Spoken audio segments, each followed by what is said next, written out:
The 11th of October 2017, teacher Chris Gorry. Again, I'm sorry if that is not how you pronounce your name, Chris. Anyway, the lesson time was 1:30 to 3.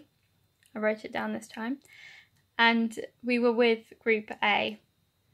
We ran through Eastern Tales 8 one or two times, and Chris decided to split us up into 4 groups and told us to add movement to certain areas of Eastern Tales 8, like making up our own movements and adding them in to make it look more interesting.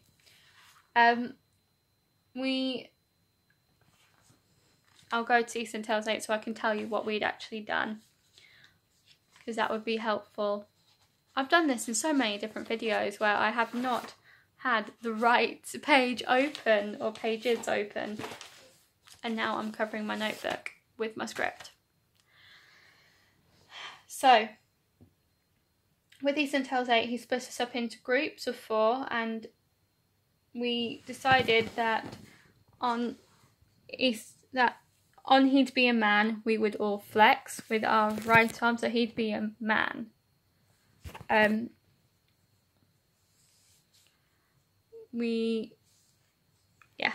Which is simple and to the point, and it's a stereotype. So, right, hey, I hear you, it's your stereotypes. He does really love those, because men are supposed to be the strong, brave ones. Even though women can be that too, it's stereotypes, and that's what his theatre, well, some of his theatre is about. However, obviously, you can swap gender roles. So, that's something that he did do as well. But for this, we did the stereotypical flexing your guns. However, we decided also to point at certain members of the audience, like wherever, on all of the U's. And this was to begin with. We'd already highlighted all of the U's, went through them and found them all. Okay.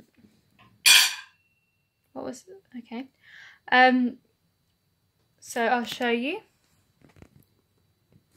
See, there's 1, 2, 3, 4, 5, 6, 7, 8 U's.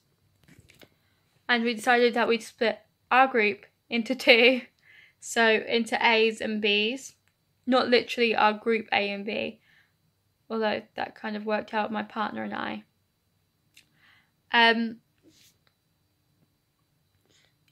reason why I'm speaking about this lesson and not another one with this is because this is the one where things really started to change and really started to come together. So on the U's, we decided to point to different members of the audience. My idea was to build on that, and for the A's to keep their arm up for the U's when they were pointing at the audience. So he didn't ask you for credit, keep the arm up until the A's ask if you'd get it. But that was turned down. We didn't even try it, but it didn't. Thinking about it, it definitely didn't work, and they were right to turn it down. But the evolution of the U's is something I'd like to talk about.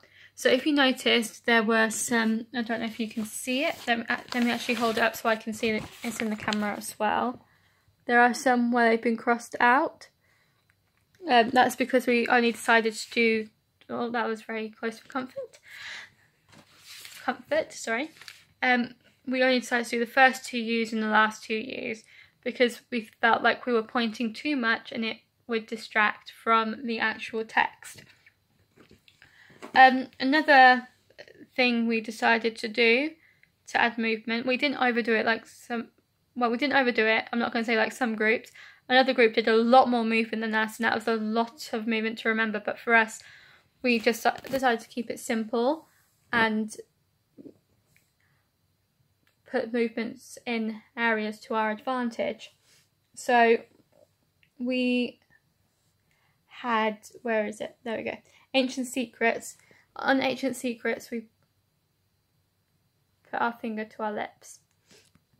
And the loudmouth routine is just disguise. On disguise, we did that.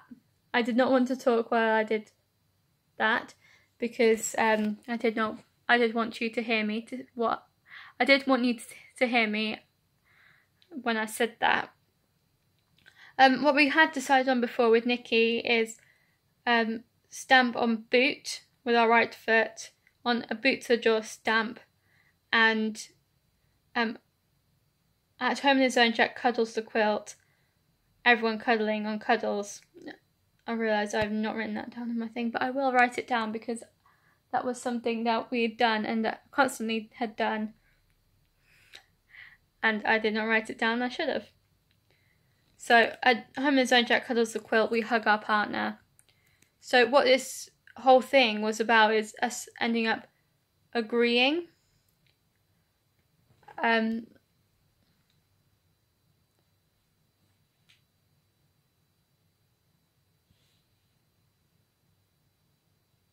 Yeah, sorry, I thought that I wrote something different, but I didn't. Yeah, at home in his own, we cuddle up. Yeah, in this, it's us agreeing that the East End is a man. He's a 30-something-year-old man, and he has a dark past, and he's actually quite sad, and he may be an adult, but he's still a little boy at heart, and he's scared, and he's lost. So it's us agreeing. So when we cuddle, it's just unifying the two sides and going, yeah, actually, this is what the East End really is. So I hope to the audience that's what it seemed like. I hope that was us agreeing and saying, actually, this is who the East End really is. After watching all of these stories, I hope that's what it turned out to be for the audience as well as us. So that's all I have to say on that. The lines were something that we needed to work on. We also needed to work on unison on our own lines, like the lines in unison. So, for example, I should really say Owen and I really needed to work on ours, which was, but it's past is where it's really snowing. I don't know why I said that while looking at the script because I know it. But on that line, we did mess up a few times until we got it right literally just before the performance. So East End Tales was not one we rehearsed quite often. We only rehearsed it about 3 or 4 times. Like, where we actually had... probably about 6 actually. 6 times we rehearsed it, when before we rehearsed the others a lot more. And I hope that it shows what we did. We rehearsed a lot more, is really polished, but I also hope that East End Tales 8 was not a letdown at all, because it was us at the end, and it was something that we did need to work on. It was something that we needed everyone to come together for, but we didn't really have the opportunity because we are 2 different groups and have 2 different timetables, so it was quite hard for us to get together. So, yes, that is everything for this actor's vlog, and I will see you in the next few. Okay, bye.